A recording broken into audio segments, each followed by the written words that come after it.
ዘውዱ ሾው በመላው አውሮፓ የሚኖሩ ኢትዮጵያውያንና ትውልደ ኢትዮጵያውያን በማህበራዊ ኢኮኖሚያዊና ፖለቲካዊ ጉዳዮች ዙሪያ ያላቸውን ሁለንተናዊ ተሳትፎና እምቅ የህይወት ተመክሮ በጥልቀት የሚዳስስ በይዘቱ ለየት ያለ በአዝናኝ ገጠመኞች የተሞላና በማራኪ ጨዋታዎች የተኳለ ቴሌቪዥን ፕሮግራም ዘውዱ ሾው። ቁም ላለው ቁም ነገር ሲሹም ለተዝናኖት በያሉበት ዘውዱ ሾው።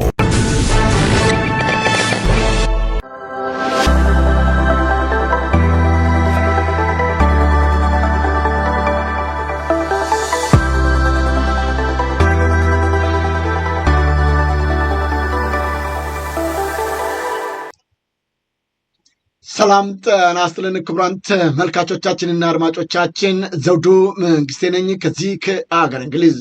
የዝግጅት ክፍላችን ከእናንተ ክቡራን ተመልካች አድማጮቻችን ጋር የምናደርገውን ዝግጅት አጠናቀን መተናል። እናንተም አብራችሁ ቆይታ እንደምታደርጉ ተስፋ እናደርጋለን። የዘውዱ ሾው ሚዲያ ሁልጊዜም ዘወትርም እንግዶች በመጋበዝ እናንተ ክቡራን ተመልካች አድማጮቻችን ማግኘት የሚገባችሁ መረጃዎች እንድታገኙ ጥረታችን ሁልጊዜም ዘወትርም በትጋት እንደምንሰራ ይታወቃል። ቀደም ሲልም ለመግለጽ እንደሞከርኩት በተለይም ለንደን ፋኖች በተደጋጋሚ ጊዜያቶች የሚሰሯቸው ስራዎች እጅግ አስደናቂዎች ናቸው። በተለይም በሀገራችን የሚስተዋሉትን ችግሮች፣ ወቅታዊ ጉዳዮችን የዓለም አቀፉ ማህበረሰብ በተለይም ጉዳዩ የሚመለከታቸው የመንግስት አካላት ጭምር ሳይቀሩ እንዲያውቁ ያደረጉት ጥረት እጅግ የሚያበረታታ ነው።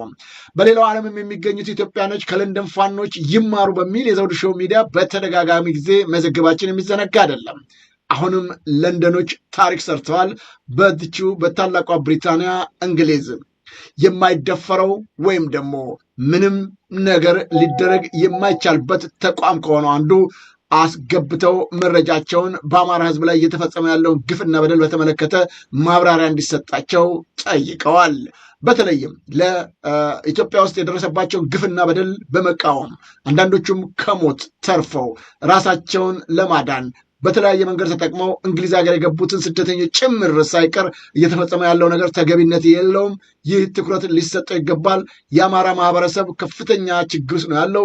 ይደበደባሉ፣ ከቤት ንብረታቸው ይፈናቀላሉ፣ በማንነታቸው ይገደላሉ በሚል ይህንን ጉዳይ ለሚመለከተው የእንግሊዝ መንግስት ጽሕፈት ቤት ባቀቡት ደብዳቤ መሰረት ጉዳያቸው ትኩረት እንዲሰጥ መደረጉን መልሶ የእንግሊዝ መንግስት ስም በደብዳቤ ያሳውቋቸዋል።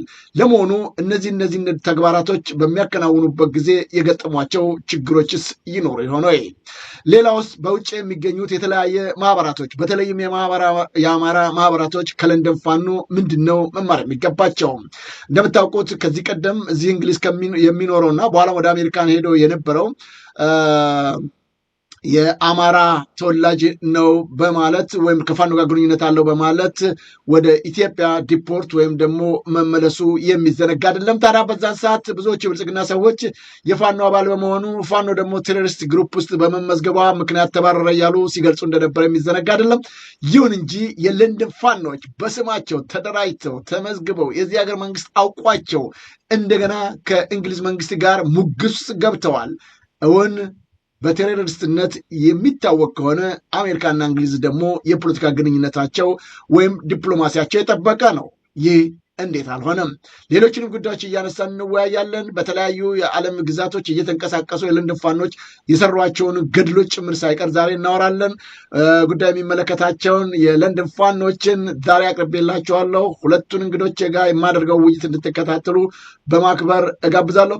በጣም አመሰግናለሁ ወንድሞቼ። በተደጋጋሚ ጊዜያቶች በዚህ በዘውዱ ሾው ሚዲያ እየመጣችሁ ሀሳብ አስተያየቶቻችሁን በመስጠታቸው በእውነቱ ከልብ ነው የማመሰግነው። ዛሬም አብረን ቆይታ እናደርጋለን። ወንድማችን ወርቁና መሳይ ጤና ይስጥልኝ። ሰላም ዘውዱ። እንግዲህ በአጋጣሚ ያው ድንገት ነው ያስኳቸው አንድ ደብዳቤ ስለደረሰኝ እንግዲህ በየስራ ቦታችሁ እና በተለያየ ቦታ ነው ያገኘኋችሁ። ለተመልካች አድማጮቻችንም እንድትረዱ መሳይ እንደምታዩት መኪና ውስጥ ነው ያለው። እንደዚሁም ደግሞ ወርቁንም መቆም አለብህ ዛሬ አስተያየት መስጠት አለባችሁ ብዬ ነው የጋበዝኳቸው እና በቅድሚያ አመሰግናለሁ። ተመልካች አድማጮቻችንም ይህንኑ ያሉበትን ሁኔታ እንድትገነዘቡ እጠይቃለሁኝ። እስቲ ወርቁ ሁለታችሁም እስቲ መጀመሪያ ለተመልካች አድማጮቻችን ደብዳቤው አሁን የደረሰኝ ደብዳቤ አለ። ከዛ በፊት ፋኖ የለንደን ፋኖ ህጋዊ ነው ወይ? በእንግሊዝ ሀገር እውቅና አለው? እስቲ ከዛን ጀምር ወንድማችን ወርቁ፣ እናንተም ያለን የሥራ ኃላፊነትና ድርሻ በዚህ። እሺ እንግዲህ ያው ዘውዱ የክብር እንግዳ ሆኜ በመገኘቴ በጣም ደስተኛ ነኝ። እንግዲህ አንተም ለምታረገው ተጋድሎ ከልብ እናመሰግናለን። ሲቀጥል ወደ ጠየቀን ጥያቄ ስንመለስ ያው እኛ በስማችን ከ2019 ጀምሮ ይህ ስርዓት ከመጣበት ጊዜ ጀምሮ እየታገልን ያለንን ለንደን ፋኖ 2025 ሬጂስተርድ የሆነ በዩኬ መንግስት የሚታወቅ በብዙ ተቋማት ውስጥ ተደራሽነት ያለው የሚታወቅ ህጋዊ የሆነ ድርጅት ነው። ህጋዊ የሆነ አደረጃጀት ያለንን በፍጹም ይሄ የሚባለው በፋኖ ላይ ሆን ብለው ብልጽግና የሚያሰራጨው ነገር ሐሰትና የተሳሳተ በመሆኑ ይህንን ግንዛቤ ለማስጨበጥ ነው። እኛ ለንደን ፋኖ እዚህ ሀገር የተመዘገበ ነው፣ ጉግል ላይ ያለ ነው፣ የዚህ ሀገር መንግስት የሚያውቀው ነው። ከዚህም ሀገር መንግስት በላይ በሌሎች ሀገራትም ደብዳቤዎችን እያስገባን እውቅናና መልሶችን እያገኘንበት ያለ ትልቅ ተቋም ነው። ያው እንግዲህ እንደሚታወቀው የሚመለስልንም መልሶች በለንደን ፋኖ ስም ነውና ይሄንን ይመስላል ባጭሩ። ምንድነው የሥራ ድርሻና ኃላፊነት? እንደው ለተመልካቾቻችን ብዙ ጊዜ በተለያየ ቦታ እየሄዳችሁ ስትሟገቱ እናያለን እና ይሄ እንግዲህ ሬጂስተር የሆነ ሌጋል የሆነ በእንግሊዝ ሀገር የታወቀ ድርጅት ነውና እስቲ ይቅርታ እንግዲህ ተመልካቾቻችን ያው እንዳልኳችሁ ያለበት ቦታ ወንድማችን እና ሁለቱም በአስቸጋሪ ቦታ ነው ያሉት። ቅርታ ጠይቃለሁኝ እንዳልኩት ይመለሳል። እስከዛ ወንድሜ ወርቁ በጣም አመሰግናለሁ። ኦኬ ተመልሷል። እሺ ያንተን የሥራ ድርሻና ኃላፊነት ብታስተዋውቅልኝ በዚህ ድርጅት ውስጥ። እሺ እግዚአብሔር ይስጥልን። ያው በለንደን ፋኖ ዳይሬክተር ነኝ፣ ሰብሳቢ ነኝ። በዛ ውስጥ እንግዲህ ብዙ አደረጃጀቶች አሉ፣ ብዙ ቲሞች አሉ፣ የዲፕሎማሲ ቲም አለ፣ ሌሎችም አሉ። በለንደን ፋኖ ዳይሬክተር እና ሰብሳቢ ነኝ። ከልብ አመሰግናለሁ። ወደ መሳይ እንሄድ። መሳይ ምስት የሥራ ድርሻና ኃላፊነት ምንድን ነው በፋኖ ድርጅት ውስጥ?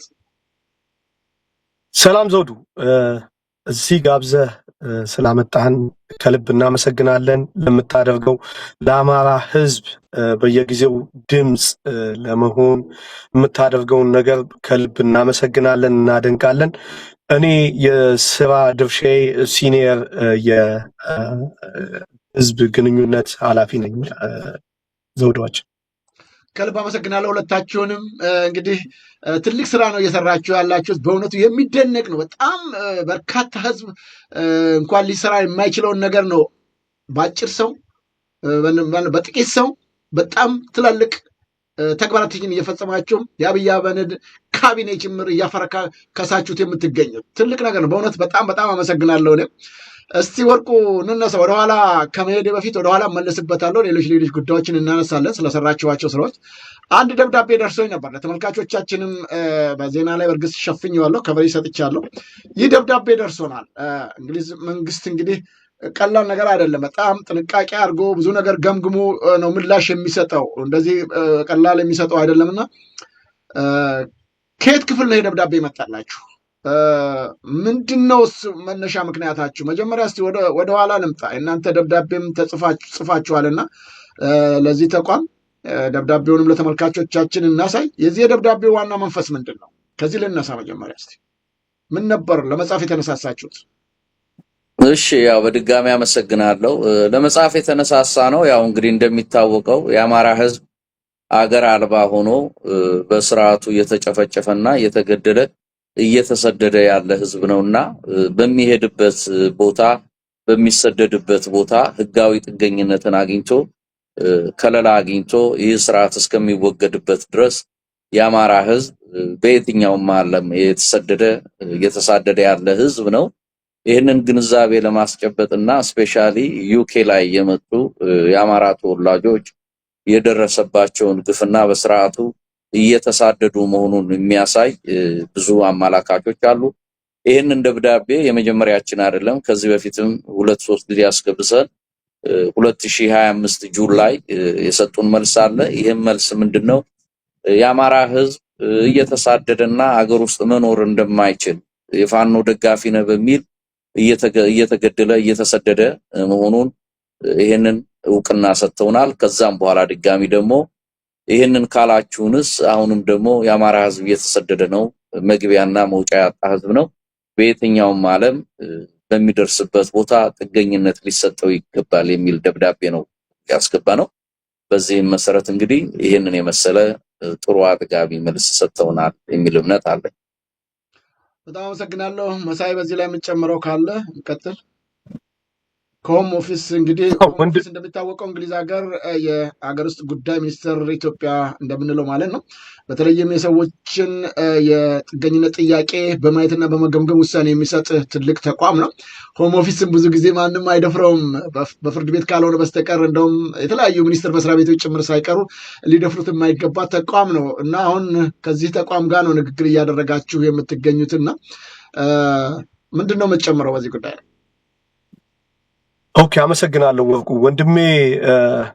ወርቁ እንዳነሳው እንግዲህ በኢትዮጵያ ላይ ውስጥ የአማራው ህዝብ እየተጨፈጨፈ ዘሩ እየጠፋ እና ከዛ አልፎ ዲስፕሌስ እንዲሆን እየተገደደ ይገኛል እና ከዚህ መጨፍጨፍ፣ መገደል፣ መደፈር አምልጠው የሚሰደዱ ህዝባችንን የዓለም አቀፍ ህግ በሚፈቅደው መንገድ በአግባቡ አትሊስት መኖር እንዲችል በጥገኝነት ሌሎች አገሮች ላይ ሄዶ መኖር እንዲችል መብቱን ማስከበር አንዱ እንትን ነውና ምንድነው የሚደረገው? እንግዲህ ከሀገር እንድትሰደድ ማንነትን እንድትክድ ይሄ ትክክለኛ የጄኖሳይድ ፕሮሰስ ነው እና ያ እንዳይሆን አትሊስት በሚሄድበት ሀገር ላይ የደረሰበትን መከራ፣ ግፍ፣ ስቃይ አስገንዝቦ ይህን መብቱን ተጠቅሞ የዓለም አቀፉን ህግ መብት ተጠቅሞ ሌሎች ሀገር ህዝቦች የሚያገኙትን ነገር ማግኘት እንዲችል በዚህ በሀገረ እንግሊዝ ላይ ማግኘት እንዲችል ነው እና እንደምታውቀው ከ2025 በፊት የአማራ ህዝብ በትክክሉ እንኳን ሪኮግናይዝ የሚደረግ ህዝብ አልነበረም በኢንግላንድ መንግስት። ይሄ በጣም የሚደንቅ ነው እና ይሄ አሁን በካምፓኒ ሃውስ እዚህ ሼር ያደረግነን ብታየው ሜይ 2025 ነው። እንግዲህ ይህንን ነገር ሪኮግናይዝ እንኳን እንደ ህዝብ ስቃያችንን መከራችንን ሪኮግናይዝ አድርገው በገቨርንመንት ፔጅ ላይ አፕዴት ያደረጉት ሜይ 2025 ነው። ከዛ በፊት የኛ ስቃይ፣ የኛ ግፍ፣ የኛ መከራ በመንግስት ደረጃ ሪኮግኒሽን የለውም ነበር እና ይሄን ታሳቢ በማድረግ እነሱ በየጊዜው ስፔሻሊ በአሳይለም ጉዳይ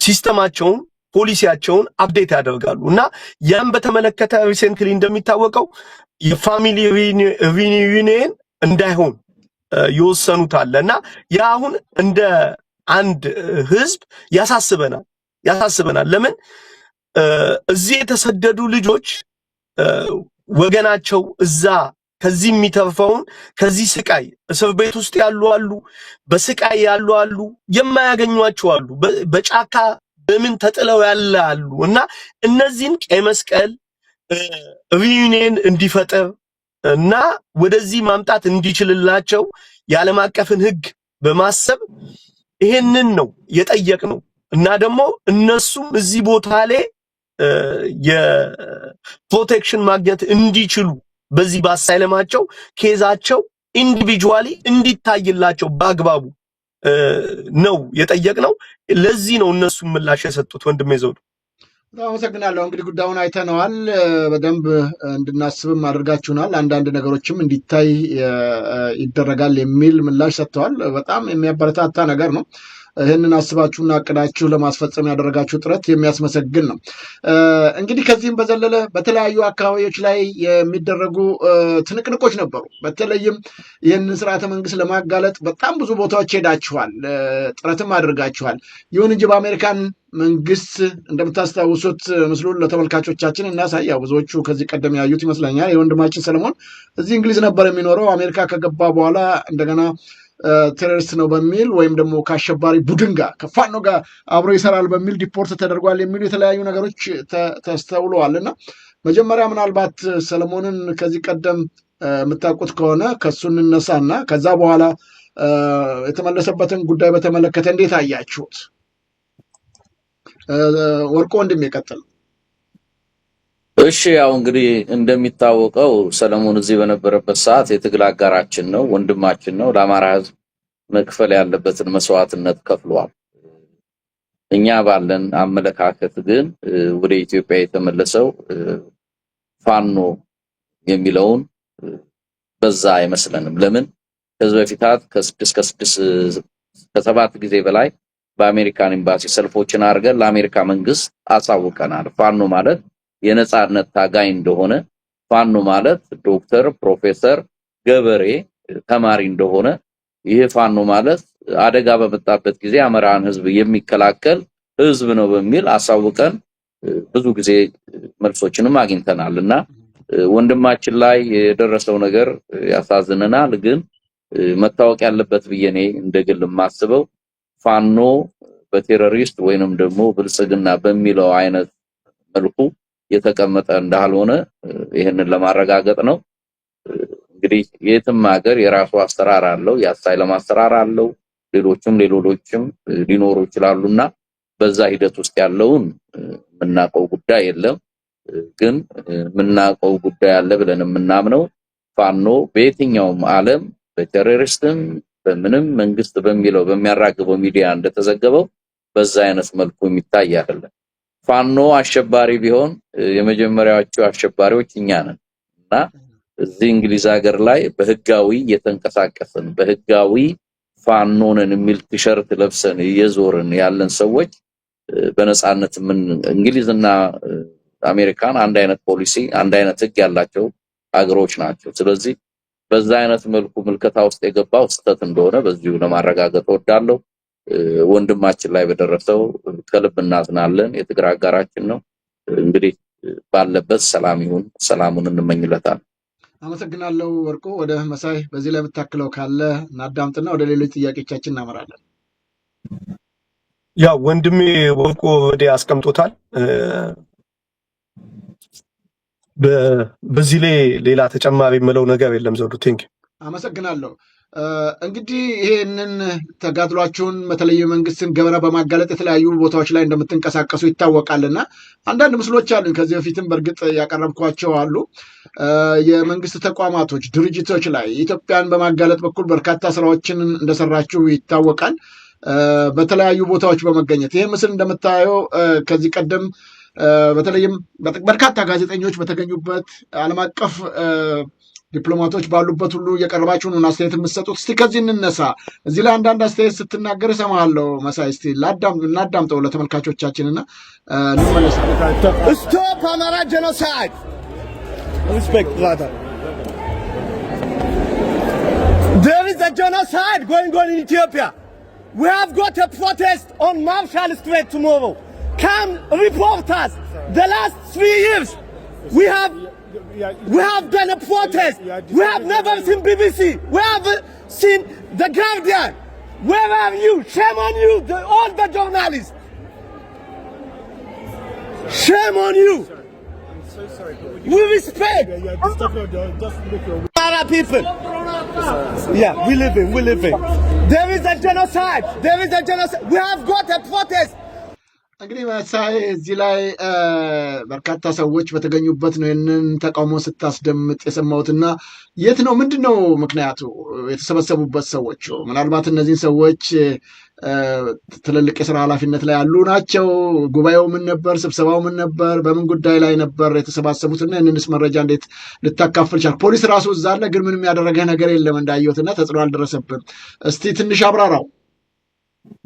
ኦኬ ዘውዱ፣ ይሄ የገባንበት ክርስቲያን አማንፐር የምትባለዋ ቺፍ የሲኤንኤን ጋዜጠኛ ያዘጋጀችው ዝግጅት ነበርና አሁን ኢቭን ያለውን የዓለም ሁኔታ የቃኘችበት የተወያዩበት ሁኔታ ነበርና እሷ እንግዲህ ክርስቲያን አማንፐር ብዙዎቻችን የምናውቃት በሲኤንኤን ቺፍ ጆርናሊስት ነች እና ኢራናዊ ሆነች እና እዚህ በእንግሊዝ ዜግነት ያላት ዋን ኦፍ ዓለም ላይ ተጽዕኖ ከሚፈጥሩ ጋዜጠኞች አንዷ ነች እና እሷ በተቀመጠችበት ነው እንግዲህ የእሷ ዝግጅት ነው እና ዓለም ላይ ያሉ ከረንት ፖለቲካል የሆኑ ሁኔታዎችን የሚቃኝበት የሆነ መድረክ ነው እና እዚህ መድረክ ላይ ተገኝቶ እንግዲህ ስለ ሀገራችን ስላለው ነገር ማሰማት ያስፈልጋል ብለን የገባ ነው። ወንድማችን ወርቁ ስፔሻሊ እንግዲህ ሙሉ ላይቭ የሆነ እሷ እድሉን ሰጥታው ሳይሆን ራሱን እንትን ብሎ መናገር ችሎ እንግዲህ ራሱ ቢገልጸው መልካም ነው እና በጣም ውጤታማ የሆነና ከብዙ ጋዜጠኞች ጋር ግንኙነት የፈጠርንበት ስቴጅ ነው። ከልብ አመሰግናለሁ መሳይ። እንዳልከው ነው በዚህ ዝግጅት ላይ እንግዲህ በጣም የዓለም ጋዜጠኞች የተሰባሰቡበት የተገኙበት ነው። የመረጃ ማካፈል ቀላል ነገር አይደለም። በቀላሉም እድሉ አይገኝም። እስቲ እንዳልኩት ወርቁም የተወሰነ ነገር ስትገልጽ ያለ መረጃ ደርሶኛል። እሱና አስደምጥና አስተያየትን ትሰጥበታል። And then people under threat, yeah. A reason, I think, to be optimistic. Yes, I think that is a reason to be optimistic, yeah. I'm going to have to wrap up there. There's a severe, you know, we have any questions. I'm sorry I didn't get to you all. It is... Ethiopia, you know, the prize winner, Abiy Ahmed, genocide, millions of children in Ethiopia. This is yesterday, drawn out of school. We haven't been able to talk about Ethiopia today. There's Amhara genocide yesterday and today, the place called Small City. Okay, thank you. Listen, you're right, you're right, and we do as much as we can. Don't take him out, he's fine. You're right, and we should do more, and about Sudan and about Africa in general. You are right. You are right too. And Atif, there is a going on genocide in Ethiopia. There is a going on genocide. እንግዲህ እንዳየሁት ነው። በጣም የሚገርም ነው። እነዚህ ዓለም አቀፍ ጋዜጠኞች ባሉበት መረጃውን ስታቀበል ያለውን ሁኔታ ስትገልጽ፣ ዛሬም ትላንትናም በኢትዮጵያ በተለይ በአማራው ማህበረሰብ ላይ ያለውን ድብደባ የድሮን ጭፍጨፋና ሌሎችንም ነገር በምትገልጽበት ሰዓት ፖሊስ ሲመጣም ፖሊሱን ራሱ ተው ይናገር ብላ አስቁመዋለች እና ያልከው ነገር ደግሞ ተገቢና ትክክል ነው እያለችም እየገለጸች ነው። በተጓዳኝም በሱዳንም በሌሎችም አካባቢዎች ችግሩ መኖሩንም እናውቃለን የሚል ሀሳቧን እየገለጸች ባለችበት ወቅት ነው እንግዲህ ፖሊሱንም ጭምር አትንኩት ያለችው። እንዳልከው የህዝቡም ስሜት እዛ የነበሩትም ሰዎች ሀሳብን በመደገፍ ሲያጨበጭቡ ነበርና ምን ተሰማህ? አንደኛ ይህንን ሀሳብ ስትገልጽና እሷንም ጭምር ሀሳብ ተቀባይነት አለው ሲባል ምን ተሰማህ ወርቁ? እንግዲህ ያው እንደሚመለከተው ሁለቱም ሶስትን በዚህ አጋጣሚ ለመናገር ፈልገው ምንድነው እንዲህ አይነት ቦታዎች የሚገቡ ቦታዎች በጣም ኤክስፔንሲቭ ናቸው። አንዳንድ ጊዜ አፎርድ ሳናረግ የምንተዋቸው አሉ። ብዙ ሆነን ብንገባ ጥሩ ነበር፣ ግን ብዙ ጊዜ አንዳንድ ጊዜ 2-3 የሆኑ ነው የሚባለው ካለው የፋይናንስ ሊሚት ነውና እሱንም ለማስጨበጥ ነው። ሌላው እንግዲህ ቻንስ እየጠየቅን ነበር፣ እጅ ያወጣን ነበር። እድሉንም ማናገኝ መስሎ ስለታየን ይሄ ነገር ማምለጥ የለብንም። እዚህ ላይ ያሉ ሰዎች ጋዜጠኞች ናቸው። ከዚህ በፊት በሚያረጉት በሴም አይነት የኛ ትግል እየተገፈተሩ እየታሰሩ የሚወጡ ናቸውና እንግዲህ ያንንም አውቀው ይመስለኛል የሲኤንኤን ጋዜጠኞች አሉ፣ ቢቢሲ አሉ፣ አልጀዚራዎች አሉ፣ ተጽዕኖ ፈጣሪዎች ብዙ ሰዎች አሉና ይሄ ነገር ማምለጥ የለበትም በሚል ያው እጄን አወጣው። እንደምትሰማው ከኋላ መሳይ አለ ተነስ እያለኝ ነው። ያው ተነስቼ ይሄን ነገር የአማራ ህዝብ እያለቀ ነው፣ እየተገደለ ነው እና ይሄን ነገር ባካችሁ ስሙልን ነው፣ ለዓለም መንግስታት አሳውቁልን ነው። ይሄ ስርዓት በዚህም ይሁን በዛም መወገድ አለበት፣ የአማራ ህዝብ ግድያ መቆም አለበት የሚለውን መልእክት ለማስተላለፍ ነው። እንደ እግዚአብሔር ይመስገን ታራቸዋለሁ ብላናለች፣ ኮንታክት አርጋናለች። ወደፊት እንደዚህ አይነት ስለ አፍሪካ ኢቨንቶች ታዋቂ ሰዎችን አምባሳደሮችን ጠርታ ወደፊት የምታገናኘን መድረክ ይመቻቻል ብዬ አምናለሁ። ግን በተቻለን አቅም የህዝቦቻችንን መገደል ዓለም ይወቅልን በሚል መሰረት እዛ ቦታ ላይ ገብተን ይሄን ነገር አሳውቀናል። እንግዲህ የተሳካ ይመስለናል። ብዙም ሰራና አንልም፣ ወደፊት ደግሞ ብዙ ምንሰራዎች ይኖራሉና ዘውዶ ይሄንን ይመስላል ባጭሩ። ከልብ አመሰግናለሁ። ክቡራን ተመልካች አድማጮቻችን እየተከታተላችሁት የምትገኙት እዚህ እንግሊዝ ከሚገኘው ዘውዱ ሾው ሚዲያ ነው። እንግዶቻችን የፋኖ መሪዎች ናቸው። የህዝብ ግንኙነት ኃላፊና እንደውም የፋኖ ሰብሳቢ ወይም ዳይሬክተር ወርቁና እንደዚሁም ደግሞ መሳይ ናቸው። ዝግጅቶቻችንን ለምትከታተሉ በመላው ዓለም በኢትዮጵያም ለምትገኙ ከልብ እናመሰግናለን። እንግዲህ ከነሱ የምናገኛቸው ትምህርቶች ለሌላው ዲያስፖራ በተለይም የተለያየ ማህበራትን አቋቁመው እየተንቀሳቀሱ የሚገኙት ምን እየሰራችሁ ነው ወይም ምን እያረጋችሁ ነው የሚል ጥያቄ እናነሳለን። ለንደን ፋኖች የሚሰሩትን ሩብ እንኳን መስራት ያልቻሉ በጣም በርካታ ማህበራቶች አሉ። ለምን ጥያቄ እናነሳለን። አሁንም ከነዚህ እንግዶቻችን ብዙ የምትማሯቸው ነገሮች ስላሉ ለሌሎቻችሁም ይጠቅማል ከሚል እሳቤ ነው እንግዲህ እያቀረብን የምንገኘው። ከልብ አመሰግናለሁ ሁለታችሁንም እንግዶች። በሌላም በኩል እንደዚሁ እየተገኛችሁ ተቃውሟችሁ ታሰማላችሁ። በተለያየ ዓለም አቀፍ ጉዳዮች ላይ፣ ዓለም አቀፍ ጉባኤዎች ላይ፣ ስብሰባዎች ላይ፣ ዓለም አቀፍ ማህበረሰብ የሚገኝባቸው ቦታዎች ላይ እዚህ ላይ መሳይም አንዳንድ ማብራሪያ እየሰጠ ነው የምትገኘው። እስቲ እንደው ለተመልካቾቻችን እናስደምጥና እመለስበታለሁ። በጣም በርካታ የዓለም ማህበረሰብ የተገኘበት ነው። ስለዛ ታካፍለኛለህ። ለአማራው ድምፅ ለመሆን ነው የመጣ ነው። ለአማራ ህዝብ የሚፈጸምበትን ጄኖሳይድ ለመቃወም ነው የመጣ ነው። የተገኘ ነው ኤክሴል ለንደን ኤክሴል የአቪዬሽን ኢቨንት ነው። እዚህ ላይ ለወገኖቻችን ድምፅ እንሆናለን። የመጣንበት ዋናው ምክንያት ኢትዮጵያ አየር መንገድ ህዝባችንን ለመጨፍጨፍ ሶልጀሮችን ትራንስፖርት እያደረገ ይገኛል። ይሄን በመቃወም የዓለም አቀፍ የአቪዬሽን ህግን ስለሚጥስ ይሄ ኤርላይንስ ኦፕሬት ማድረግ የለበትም እንላለን። የህዝባችን ሞት፣ ግድያ እስኪቆም ድረስ ድምፅ መሆናችንን እንቀጥላለን። ለንደን ፋኖ እንግዲህ መሳይ ያው እንደገለጽከው ነው። በተለይም ብዙ ሰዎች ይህንን አይስማሙበትም። የኢትዮጵያ አየር መንገድ የህዝብና የሀገር ሀብት ነው እና የንግድ እንቅስቃሴውን እንዲስተጓጎል ማድረግ ተገቢነት የለውም የሚሉ ወገኖች ይተቻሉ እንደነዚህ አይነት ነገሮች እና በመጀመሪያ ደረጃ የተለያየ ዓለም የዚህ አቪዬሽን ማህበራቶች ናቸው እዚህ የተገኙት። እስቲ ስለ ዝግጅቱ ትንሽ አውራኝና ወደዛኛው እንመለሳለን። እና ተገቢ አይደለም ለሚሉ ሰዎች እስቲ አንተ ምላሽ ምንድን ነው? ኢትዮጵያ አየር መንገድ መተቸት። ኦኬ ዘውዱ፣ ይሄ ዝግጅት ያው የፓሴንጀር ተርሚናል ኤክስፖ ይባላል። በየዓመቱ የሚዘጋጅ ነው እና በዓለም ላይ ያሉ በጠቅላላ እነዚህ የአቪዬሽን ፋሚሊዎች ተገናኝተው ቢዝነስ ፕሮሚስ የሚገባቡበት ቦታ ነው፣ መድረክ ነው እና እንደሚታወቀው ኢትዮጵያ ውስጥ ደግሞ አሁን የአብይ አህመድ ገዳይ መንግስት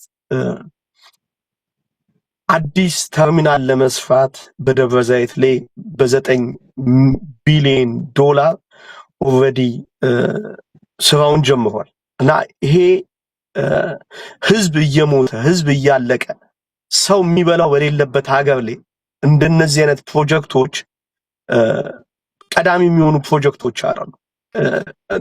በጣም ሙስና የሚሰራባቸው ፕሮጀክቶች ናቸው። ሀገር የሚመዘበርባቸው ፕሮጀክቶች ናቸው። እነዚህ አይነት ፕሮጀክቶችን በማሳየት እንደ መንግስት በመሆን እነዚህን ገንዘቦች በመውሰድ መሳሪያ በመግዛት ሌላ ነገር በማድረግ ይገኛል። ፕላስ እንደነዚህ አይነት ተቋማት አሁን እዚህ ጋር የሚገኙት ይሄ የፓሴንጀር ተርሚናል በአንድ ኤርፖርት ውስጥ ስትገባ መግቢያው አካባቢ ጋር የምታየው የተለያዩ ሳይኒንጎች በጠቅላላ ሁሉ ነገሩን እነዛን የሚሰሩልህ ተቋማት ናቸው። እነዚህ አሁን ሰላም ሀገር ቢሆን ሀገራችን እነዚህ አይነት ቦታ ላይ መጥተህ እዚህ ነው ኮንትራትን መውሰድ ያለብህ ምንም ክሉ በሌለበት እነዚህ የት እንደሚኖሩ በማታቀበት። ይሄ እንግዲህ በአመት አንዴ ነው። አሁን በዚህ ሀገር በዚህ ለንደን ተዘጋጅቷል። በሚቀጥለው አመት አምስተርዳም ነው የሚሄደው። ከዛ ደግሞ ኤዥያ ነው የሚገባው። እነዚህ አይነት የኢትዮጵያውን ሪፕሬዘንታቲቭ እዚህ ቦታ ላይ የለም። የ9 ቢሊዮን ዶላር ፕሮጀክት ይዘ እንደ ሀገር ትክክለኛ አሁን ሌጂቲሜት የሆነ ፕሮጀክት ቢሆን እዚህ ቦታ ላይ የምትገኘው ቀድመህ አንተ ነው። ለምን አየር መንገድ አልተገኘም ነው የምትለኝ? እዚህ ዝግጅት ላይ የኢትዮጵያ መንግስት በጠቅላላ በዚህ ፕሮጀክት ላይ ያለ አካል እዚህ ቦታ ላይ አልተገኘም። ይሄ የሚያሳይ የሚሰሩት ስራ ኮራፕትድ የሆነ የተሳሳተ እንደሆነ ነው የሚያሳይ። ሌላ ለጠየቀኝ በኢትዮጵያ አየር መንገድ በተመለከተ ባነሳው ኢትዮጵያ አየር መንገድ ለኛ ለኢትዮጵያኖች ጌጣችን ነው፣ ውበታችን ነው። ሆኖም በአጸያፊ መልኩ የኢትዮጵያ የአብይን ገዳይ ወታደሮች እያመላለሰ በሌላ መንገድ አይደለም በራሳቸው ድረገጽ በመናገኘው እነ ይልማ መርዳሳ ድሮን በሚልኩበት ተቋም መልሰው እዚህ ጋር የሚያስተዳድሩት ተቋም ሆኗል። ይሄ የሞት ነው። በዚህ ተቋም እኮ የቆሸሽ ነው በጣም ቆይቷል። እንደውም ማህበረሰቡ ስለሚሳሳለት አንድ አይን ያለው በአቧራ አይጫወትም ይባላል። እንደ ኢትዮጵያዊነት እዚህ ተቋም ላይ የምናየው የኢትዮጵያ ባንዲራ ገና ስትጠጋው የሚሰጥ ግሬስ አለ እና ይሄን ተቋም መንካት አንፈልግም፣ ግን የሚሰራውን ነገር ማሳሰብ እንወዳለን፣ ማስገንዘብ እንወዳለን።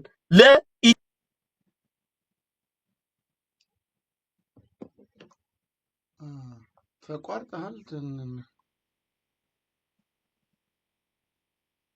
መሳይ ተቋርጠህብኛል። ምናልባት ይሰማሃል መሳይ?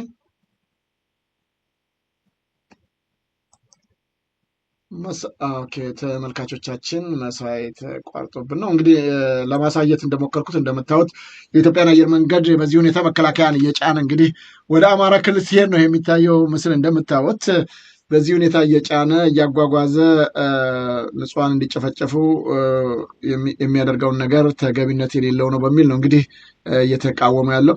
ምናልባት በዚህ ላይ ወርቁ ምናልባት እንትና እስከሚመጣ መሳይ ቀጥል እስቲ። በዚህ ላይ ያለ አስተያየት ምንድን ነው? እሺ ያው እንግዲህ ያው የነበረበት ቦታ ይሆናል። እንግዲህ ያው ይቅርታ እንጠይቃለን አጋጣሚ ስለሆነ። ያው የኢትዮጵያ ሕዝብ እንደሚያውቀው ኢትዮጵያን ኤርዌይስ በይልማ መርዳሳ የሚተዳደር የስርዓቱ መጠቀሚያ ሆኗል። የኢትዮጵያ ሕዝብነቱን ለቆ ወጥቷል። ለዚህም ነው እንግዲህ እነዚህ ወታደሮች መሳሪያዎች እየተጓጓዙ እናቶቻችንን፣ ልጆቻችንን፣ እህቶቻችንን፣ አባቶቻችንን ለመግደል የሚጠቀሙበት መሳሪያ ስለሆነ ነው ይህን ተቋም እኛ የምንቃወመው። አገር ኖሮን ቢሆን ኖሮ ሰላም ሆና ቢሆን ኖሮ የኢትዮጵያን ኤርዌይስ አምባሳደር ሆነን ባስተዋወቅን። ግን አብይ አህመድ በአሁኑ ሰዓት ከየትም የሚያገኘው ገንዘብ ለጦርነት ነው የሚያውለው። ከመጣበት ጀምሮ እንግዲህ መብራትና ምናምን አዲስ አበባ ቤቶቻችንን አፍርቶ ሰርቷል። ከዛ ውጭ እንግዲህ ለጦርነት ነው ጠቅላላ። አገሪቷ ወድቃለች፣ አገሪቷ ወድማለች። ህዝቡ የሚበላው አጥቷል፣ ተርቧል፣ ተቸግሯል። እና በዛ ላይ ደግሞ የአማራ ህዝብ በተለያየ ኢትዮጵያ ክልል ውስጥ የሚገደለው አሁን እዛው ክልል ውስጥ እየተጨፈጨፈ እየተገደለ ነው ያለውና በምንም ከዚህ ስርዓት ጋር የሚገናኙ ነገሮችን ሁሉ እንቃወማለን። የኢትዮጵያን ኤርዌይስ የሚተዳደረው በይልማ መርዳሳ ነው። ገቢው ምኑ ለጦርነት ነው የሚለው። ስለዚህ ኢትዮጵያን ኤርዌይስ አስገዳያችን ነው ብለን ነው ምናምነው። ይሄ ነው እንግዲህ ያለው። ዘውዱ እንደምትመለከቱት ወታደሮችን መሳሪያዎችን ማመላለሻ ሆነዋልና የምንቃወመው በዛ አይነት መልኩ ነው ለማለት ነው። ታንክ ዩ። በጣም አመሰግናለሁ ወርቁ። አንተም በዚህ ዝግጅት ላይ እንዳለ ከዚህ በፊት አስተውያለሁ። ወርቁም ማን ነው መሳይ ብቻ አይደለም። እስቲ ለተመልካቾቻችን እናሰማለን። ዋናው እንደምታዩት መንደይ ነው ትግላችን። የአማራ ህዝብ ግድያ፣ መደፈር፣ እናቶቻችን መደፈር እስከሚቆም ድረስ ትግላችን ይቀጥላል። ይህን ትግል የምናደርገው እንደ ፉል ታይም ስራ ነው። እንደ ፉል ታይም ኤኒ ታይም ላይ የመንግስት ባለስልጣናት የመንግስት ተላላኪዎች በመጡበት ተወርውረን በመድረስ በማሸማቀቅ የህዝቦቻችንን መገደል፣ መጨፍጨፍ በኢንተርናሽናል ኮሚኒቲ በማሳወቅ ላይ እንገኛለን። ይህ ያልጣማቸው ጥቂት በጎጥ የተደራጁና በእኛ ስር ሆናችሁ መስራት አለባችሁ የሚሉ ጎጠኞች የእኛ ስም እያጠፉ ይገኛሉ። ይህ ደግሞ አይመጥንም። እኛ ስራ ላይ ነው። ብትሰድቡን ባሰድቡን፣ ብትዘቀዝቁን ባትዘቀዝቁን እኛ ለአማራ ህዝብ ለመገደል የወጣን ሰዎች በዙ አቋጣሚ እንድታውቁትና እንግዲህ እንደገለጽከው ነው ወርቁ። በተቻለ መጠን ምን መደረግ አለበት የሚለው አሁንም ችግሮቹ እየበረከቱ ያለበት ሁኔታ ተስተውሏል። ኦኬ እንትና መጥቷል ወንድማችን፣ ይቅርታ እዚህ ጋር ዘውዱ ይሰማል። ኦኬ መጥተሃል። እዚህ ጋር ቴክኒካል ችግር ነው። እስቲ ምንድን ነው እዚህ ጋር እንትን እያለብኝ ነው ያለው። በጣም ይቅርታ ወርቁ። ዘውዱ ትግላችንን ወደኋላ የምታደናቅፉ ለምለም ፋኖን አታደናቅፉ። ይሰማችኋል? ይሰማናል። ቪዲዮ ስታክ አድርጓል ዘውዱ። ኦኬ እሺ፣ አሁን መጥተሃል መሳይ፣ በጣም አመሰግናለሁ። ተመልካች አድማጮቻችን፣ ያው እንግዲህ ያለንበት ቦታ በተለይም ከመንገድ ላይ ነው ያስኳቸው ቅድም እንደነገርኳቸው እና አንዳንድ ጊዜ ቴክኒካል ችግር ሲፈጠር ወይም ሲወጡብን ይቅርታ ጠይቃለሁ። መሳይ እንግዲህ የተወሰነ ነገር እየገለጽክ ባለበት ነው የወጣው። እስቲ ከጨርሰውና ልመለስ። በተለይም የኢትዮጵያን አየር መንገድ ለምን ተቃወማችሁ በሚለው ላይ አስተያየት እየሰጠ ነበር። ቀጥሌ ነው እንዴ መሳይ፣ አንተ ጋር ነን። መሳይ ይሰማሃል?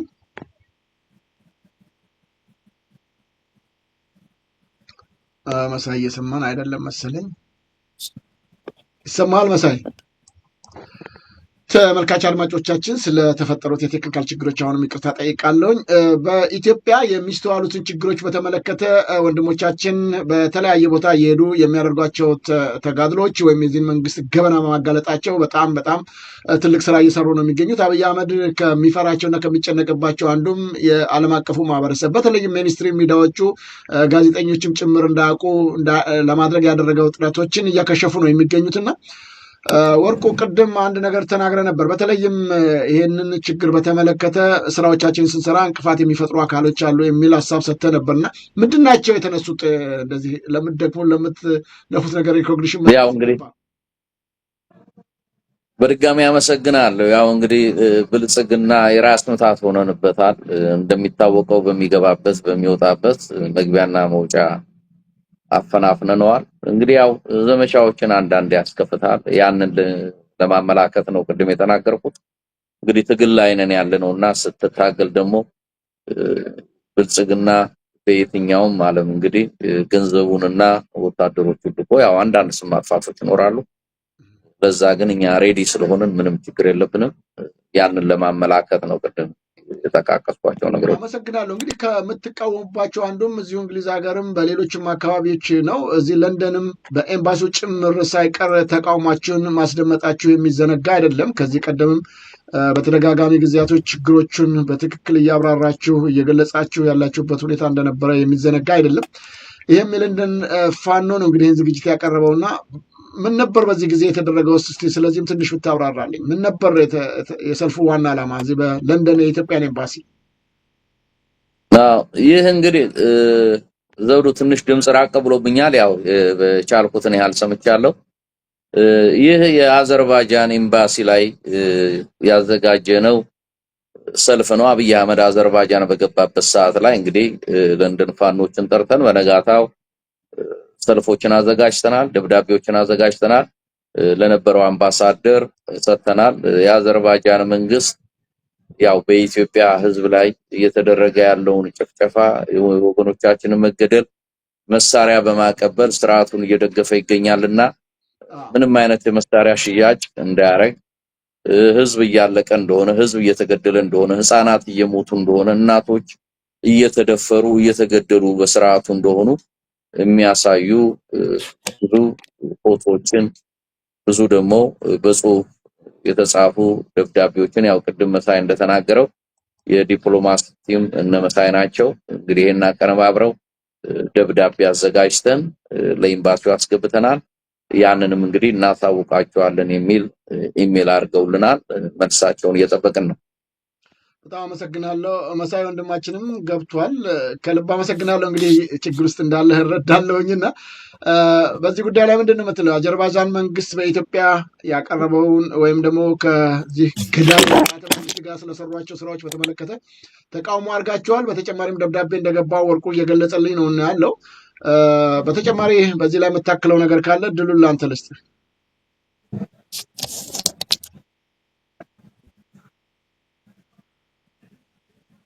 ኦኬ አሁንም ቲንክ አስቸግሮታል ይመስለኛል። መሳይ ይቅርታ በጣም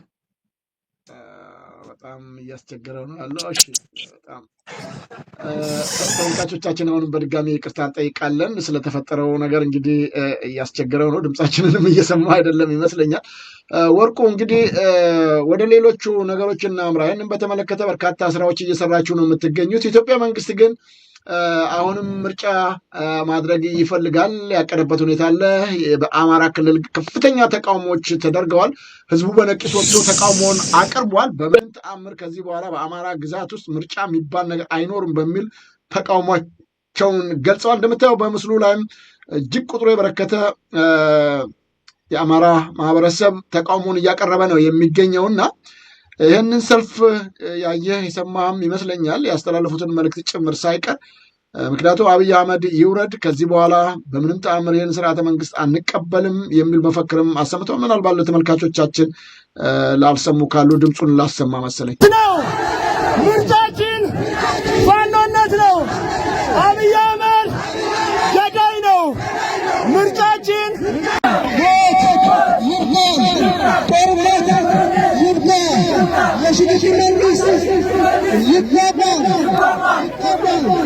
የሽግግር መንግስት ይቋቋምልን። እንግዲህ በርከት ያሉ መፈክሮችን ነው የሚያስደምጡት በተለያየ የአማራ ግዛት። ይሄ ነው የምንለው በሸዋም፣ በጎጃም፣ በወሎም፣ በጎንደርም እጅግ ህዝቡ ነቂስ ወጥቶ ነው ስርዓተ መንግስቱን ያወገዘው። ጠቅላይ ሚኒስትር አብይ አህመድ ጭምር ሳይቀር ስልጣንና ኃላፊነቱን እንዲለቅ፣ የሽግግር መንግስት እንዲቋቋም፣ ጦርነት በቃን ደከመን ነው ያሉትና ይህም በተመለከተ ምንድነው ያለ አስተያየታት? ማህበረሰቡ በውጭ የሚገኘው እስካሁን ዝምታ መርጧል። በሀገር ውስጥ የሚገኘው ህዝብ እንዲህ ተጋፍጦ ከጥይት ጋር እየታገለ እንደዚህ ተቃውሞን ሲያሰማ፣ በውጭ የሚገኘው ማህበረሰብ ግን ዝምታን መርጧል። እንዳልኩት በተደጋጋሚ እንደገለጽኩት በተለይም የለንደን ፋኖችን የሰሩትን ሩብ እንኳን መስራት ያልቻለ ዲያስፖራ ምንድን ነው የሚጠብቀው? በዚህ ጉዳይ ላይ ያለ አስተያየት ምንድን ነው አንተ? በድጋሚ እንግዲህ አመሰግናለሁ ዘውዶ። ያው እንግዲህ አለመታደል ሆኖ ህዝባችን ላይ የሚደርሰው ነገር በጣም አስከፊ ሁኔታ ላይ ነው ያለው። በእውነት የአማራ ህዝብ ይሄ ገብቶት እንግዲህ ትላንትና ያደረጉት የተቃውሞ ሰልፍ በእውነት ይሄ ብዙ ማመላካቻ አለው። እንግዲህ ይህንን በመመልከት እኛም በዚህ በ22 ቢቢሲ ላይ ትልቅ የተቃውሞ ሰልፍ ጠርተናል። እንግዲህ አሁን አንድነቱ ከምንም በላይ ተበስሯል። እንግዲህ ሁሉም ሲጠብቀው የነበረው ነው የሚል ግምት አለኝ። አደረጃጀቶች ሁሉ በአንድ እየመጡ ነው። ቤትም ዓለም ያለው የአማራ አደረጃጀት እንግዲህ በአንድ ቋት እየገባ ነው ያለውና ከዚህም በኋላ እንግዲህ በዛ ድርጅታችን ውስጥ አቅፈን ነው ሁላችንም የምንሰራው።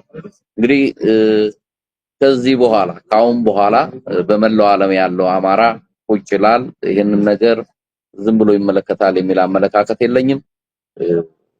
ከዚህ በኋላ ሁሉም እየተደራጀበት ነው። እንደ ማህበራት ከአውሮፓም ከአሜሪካም ከሌላም ዓለም ያሉ ማህበራት ጋር ውይይት እያደረግን ነው።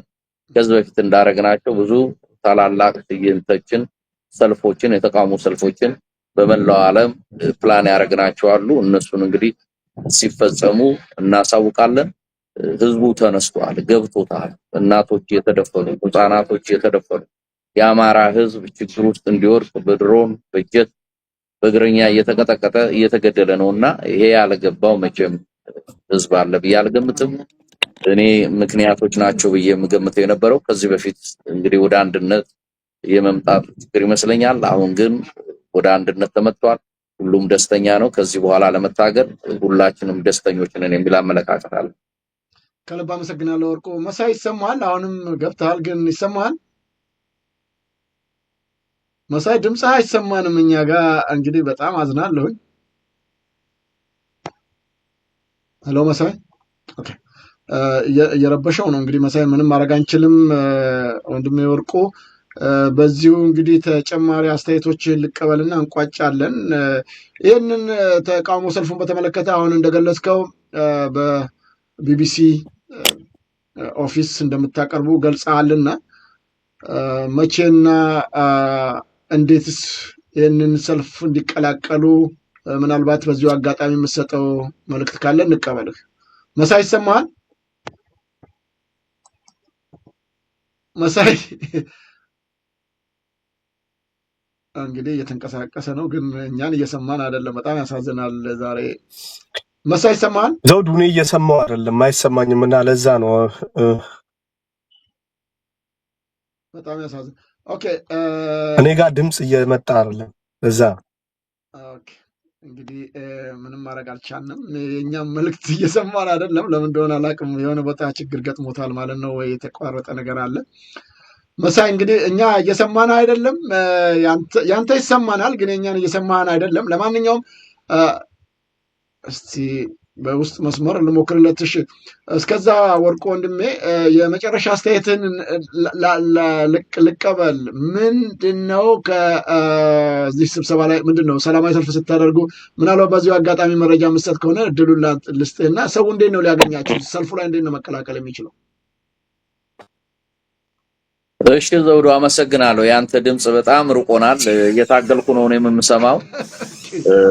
ያው በሰማሁት መልክ ግን ያው ምንድነው በ22 ኤፕሪል ላይ ቢቢሲ ሄድ ኦፊስ ለንደን ላይ ላንጋም ስትሪት ከ1 o'clock እስከ 5 o'clock ታላቅ የተቃውሞ ሰልፍ ጠርተናል። እዛም ላይ ውድ ኢትዮጵያኖች፣ አማራውያኖች እንደ ህዝብ ሁላችንም ያለቅን ነውና ይሄ ጥሪ ሁሉንም ይመለከታል። እንግዲህ ወገኖቻችን እዛ በመገኘት ስርዓቱን በማጋለጥ ስፔሻሊ አሁን ያሰበውን ምርጫ የገደሉ ምርጫ የለም የሚለውን ከመሬት ወንድሞቻችን ያሰሙትን ድምጽ እኛም እዚህ ይዘን በዛ ተግባር መሰረት ድምጻችንን እናሰማለን። እንግዲህ ሌሎችም ስራዎች ይኖሩናል። ዛሬ ለተፈጠረው በጣም ይቅርታ እንጠይቃለን። ያው አጋጣሚ ስለሆነ ነው ዘውዱ ወንድማችን፣ ተመልካቾቻችን በጣም ይቅርታ እንጠይቃለን። ወደፊት ለሚኖሩ ፕሮግራሞች ግን ተዘጋጅተንና ጥሩ ቦታዎችን ይዘን እንግዲህ ጥያቄና መልሶች እናደርጋለን። ለነበረን ቆይታ ከልብ አመሰግናለሁ። እግዚአብሔር ይስጥልን። ድል ለአማራ ሕዝብ፣ ድል ለፋኖ። በጣም አመሰግናለሁ። መሳይ ምናልባት አሁን ትሰማን ይሆን? መሳይ አሁንም አይሰማም? ኦኬ በጣም አዝናለሁኝ። እንዳልከው እንግዲህ ወርቆ የመጨረሻ አስተያየትን ሰጠናል። በእውነቱ ከልብ አመሰግናለሁኝ። እኔም በሀገራችን ጉዳይ ላይ በንቃት እየተሳተፋችሁ እስካሁን ለሰራችሁ ስራ ትልቅ እውቅና ሊሰጣችሁ ይገባል። ከእናንተ ብዙዎቹ ብዙ መማር እንዳለባቸው ገምታለሁ። በጣም አመሰግናለሁ። እንግዲህ የእናንተ ችግር ሳይሆን እኔ ነኝ ድንገት መግባት አለባችሁ ያስኳችሁ። ምክንያቱም ከዚህ ለሆም ኦፊስ የመጣውን ደብዳቤ በተመለከተ ለተመልካች አድማጮቻችን ማብራሪያ እንድሰጡ፣ በተጨማሪም ደግሞ ፋኖ በቴሮሪስትነት ተመዝግቧል እያሉ የብልጽግና ሰዎች የሚያራግቡትን ነገር እንኳን ሊመዘገብ አይደለም መንግስት ራሱ አውቆ ለለንደን ፋኖች የሰጠው ደብዳቤ ይህንን ይመስላል እና በተጨማሪም ደግሞ ሌሎች መረጃዎች ካሏቸው እንድታካፍሉኝ ነበር ዛሬ የጋበዝኳችሁ። የእናንተ ችግር ሳይሆን እኔ ጊዜ ያለመስጠቴ ነው። እንዳልከው በሌላ ጊዜ በሰፊው ደግሞ እንደዚሁ ተገቢና ትክክለኛ ቦታ ላይ ሆናችሁ ሀሳባችሁ እንደምትሰጡኝ ተስፋ አደርጋለሁ። በድጋሚ አንተንም ከልብ አመሰግናለሁ። እግዚአብሔር ይስጥልኝ ወርቁ። መሳይም ባይሰማንም እግዚአብሔር ይስጥልን ዘውዱ። እንግዲህ ለተፈጠረው ችግር ይቅርታ እንጠይቃለን። በሚቀጥለው ፕሮግራም እንገናኛለን። እግዚአብሔር ይስጥልን። ከልብ አመሰግናለሁ። ክቡራን ተመልካች አድማጮቻችን ከወንድማችን ወርቁ እንደዚሁ መሳይ ጋር ያደረግነው ውይይት ይህንን ይመስላል። የፋኖ እንቅስቃሴ በመላው ዓለም በተለይም ጠንክሮ የቀጠለበት ሁኔታ እንዳለ ይታወቃል። ከዚህ በኋላ የሚደረጉት ነገሮች ወደፊት የሚቀጥሉ እንጂ በምንም ጉዳይ ላይ ቢሆን ወደኋላ እንደማይሉ ሊታወቅ ይገባል ነው የምንለው። የዘውዱ ሾው ሚዲያም በተቻለ መጠን እናንተ ተመልካች አድማጮቻችን ማግኘት የሚገባችሁ መረጃዎች እንድታገኙ የምናደርገው ጥረት አሁንም ይቀጥላል። ለንደን ፋኖ ለሌሎቹ ብዙ ልትማሩባቸው የሚገቡ ጉዳዮች ናቸውና በተቻለ መጠን አሁንም ከለንደን ፋኖች ተምራችሁ በውጭ የምትገኙ የአማራ ማህበራቶች እንደዚሁም ደግሞ የኢትዮጵያ ጉዳይ ኮንሰርን ያደርገናል ብላችሁ የተቋቋማችሁ ሌሎች ማህበራትም ጭምር ሳትቀሩ በኢትዮጵያ ጉዳይ ላይ በንቃት ተሳተፉኛል። እንግዲህ የዛሬን ዝግጅት በዚህ ቋጨን። እንግዶቻችን መሳይና እንደዚሁም ደግሞ ወርቁ ጋር ያደረግነው ውይይት በዚህ ተጠናቋል። በሌላ ጊዜ በሌሎች እንግዶች እስከምንገናኝ ሰላም ጤና ይስጥልኝ እያልኩ የምሰናበታችሁ ይህንን ዝግጅት በመምራት እስካሁን ከእናንተ ጋር ቆይታ ያደረግኩትን የዘውዱ መንግስት የነበርኩኝ። መልካም ጊዜ።